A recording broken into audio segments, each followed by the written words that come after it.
তো আমরা আসছি আজকে আলফাডাঙ্গা হরি মন্দিরে। জি, হ্যাঁ, আলফাডাঙ্গা কেন্দ্রীয় হরি মন্দির। সো আমরা এখন যে মন্দির, সেই মন্দিরের যে প্রবেশদ্বার, সেই প্রবেশদ্বারে দাঁড়িয়ে আছি। সো এখানে আমরা অনেক ফ্রেন্ড মিলে আসছি এবং এটা লাইটিং হচ্ছে খুবই ঝকঝকে। সো চলুন ভিতরে যাও। গ্রামে যারা ছেলেরা আছে শুধু তারা আসছে এবং ইটস ফ্যান্টাস্টিক টু সি যে লাইটগুলা লাইটিং। হ্যাঁ, সেটা হচ্ছে আমাদের প্রবেশদ্বার। তো চলুন ভিতরে যাওয়া যাক। এই হচ্ছে আমাদের প্রবেশদ্বার এবং এখানে হচ্ছে এই হচ্ছে গেটটা এবং এই গেটের যেটা হচ্ছে প্রবেশদ্বার। সো আর এখানে একটা মন্দির আছে যেখানে আসলে উপজেলা কেন্দ্রীয় শ্রী শ্রী হরি মন্দির।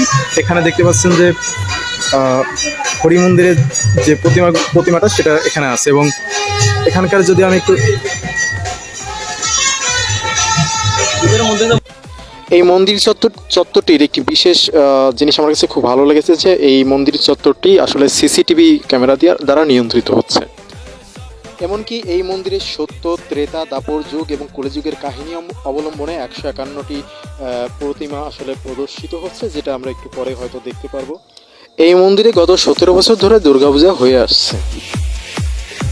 2022 সালের যে পূজা কমিটির সদস্য অর্থাৎ সভাপতি, তিনি হচ্ছেন নিত্য গোপাল মণ্ডল, দুলাল মণ্ডল এবং রাম দুলাল কুণ্ডু। এই মন্দিরটি দুজনে মিলে প্রতিষ্ঠাতা করেন।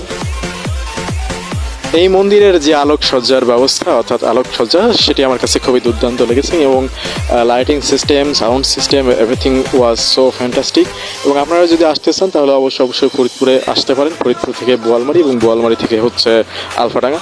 তো এই আলফাডাঙ্গা আসলে আপনারা এই মন্দিরটি অবশ্যই পরিদর্শন করতে পারবেন এবং 151টি প্রতিমা আপনি অবশ্যই দেখতে পারবেন, যেটা আসলে ত্রেতা, দাপর এবং সত্য এবং কলিযুগ মিলিয়ে যে পৌরাণিক ঘটনা ঘটে গিয়েছে সেগুলো আসলে এখানে পরিদর্শন করা হয়েছে। সো আমরা হয়তো কিছুক্ষণ পরেই দেখতে পাবো। প্রথমে যে আমরা যে প্রতিমাটি দেখতে পাচ্ছি সেটা হচ্ছে যে কংসের কারাগারে ভগবান শ্রীকৃষ্ণ অর্থাৎ নারায়ণ তিনি জন্মগ্রহণ করেছেন। সো এটি আসলে শৈল্পিক দিক দিয়ে আমার কাছে খুবই ভালো লেগেছে এবং বাইরে দুজন প্রহরী এবং ভেতরে শ্রীকৃষ্ণ বাবা এবং তারপরের যে দৃশ্যটি সেটি হচ্ছে ঝুলন যাত্রা, অর্থাৎ ভগবান শ্রীকৃষ্ণ এবং রাধা তারা যখন মানে বৃন্দাবনে লীলা করে, অর্থাৎ বাঁশি বাজিয়ে রাধার সাথে যে একটা ঐশ্বরিক প্রেম বন্ধন, সেটা আসলে এখানে দেখানো হয়েছে। এবং এরপরে দেখতে পাচ্ছি যে শ্রীকৃষ্ণের মা তাকে শাসন করছে, এটা এই প্রতিমা থেকে আমরা দেখতে পাচ্ছি। এবং এইগুলো দেখলে আসলে ছোটোবেলার কথা মনে পড়ে যায় যে আমার মা এইভাবে শাসন করতো। এবং পরের দৃশ্যটা যেটা দেখা যাচ্ছে যে শ্রীকৃষ্ণের ননি চুরি, তাদের যে বন্ধু বান্ধব ছিল তারা সবাই মিলে ননি চুরি করছে। এবং এখন আমরা দেখতে পাচ্ছি যে শ্রীকৃষ্ণের যে বকাসুর বধ, সেই দৃশ্যটি যে 2 হাত দিয়ে আসলে বকের 2টা ঠোঁট চিরে ফেলছে। এবং নেক্সট যেটা হচ্ছে যে তার বন্ধু, শ্রীকৃষ্ণের এক বন্ধু, তার সাথে সে ঘুরে বেড়াচ্ছে, সেই দৃশ্যটা এখানে আসলে দেখানো হচ্ছে। এবং সো এরপরে আছে যে শ্রীকৃষ্ণ যখন কালিয়ানাগকে দমন করে সেইটার একটা দৃশ্য, যে শ্রীকৃষ্ণের কালিয়ানাগকে বাঁচানোর জন্য তার স্ত্রীরা শ্রীকৃষ্ণের কাছে প্রার্থনা কামনা করে, সেটা হচ্ছে এই প্রতিমা থেকে দেখা যায়। এবং এরপরে হচ্ছে যে এই মাধাই তারা শ্রীকৃষ্ণের নাম শ্রবণ করে তারা উদ্ধার হচ্ছে। এরকম আরও বেশ কিছু প্রতিমা আমরা পরিদর্শন করি এবং আমাদের কাছে খুবই ভালো লাগে যে আসলে আমরা যেগুলো বইয়ের পাতায় পড়েছি সেইগুলো আসলে বাস্তবে যে শৈল্পিক দৃষ্টিতে যেটা দেখানো হয়েছে সেটা আসলে অতুলনীয়। এবং মানে 151টি প্রতিমার ব্যবস্থা করা এবং মানে মানে আমাদের হিন্দু ধর্মের পৌরাণিক যেসব ঘটনা আছে, ত্রেতা, দাপর, কলিযুগ এবং মানে সত্যযুগ, সো এই মানে পুরো এই নিয়েই আসলে এই মন্দিরটির যে প্রতিমা প্রদর্শনী, সেটা আসলে আপনারা অলরেডি প্রতিমাগুলো দেখছেন এবং এটা দেখতে থাকুন, সঙ্গেই থাকুন।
কবিতা সম্মানিত আবার নিচে নাও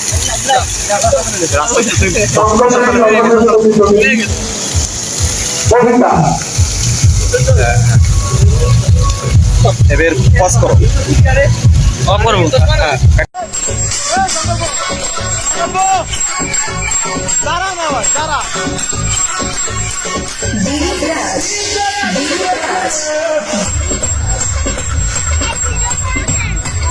সো গাইজ এই ছিল হচ্ছে ফরিদপুর জেলার আলফাডাঙ্গা উপজেলার কেন্দ্রীয় শ্রী শ্রী হরি মন্দিরের 151টা মন্দির পরিদর্শন। সো এই ভিডিওটা যারা দেখবেন অবশ্যই ফরিদপুরে আসার চেষ্টা করবেন এবং ফরিদপুরে যদি আসেন তাহলে আপনি অবশ্যই এই 151টি প্রতিমা অর্থাৎ মূর্তি আপনি দেখতে চলে আসবেন।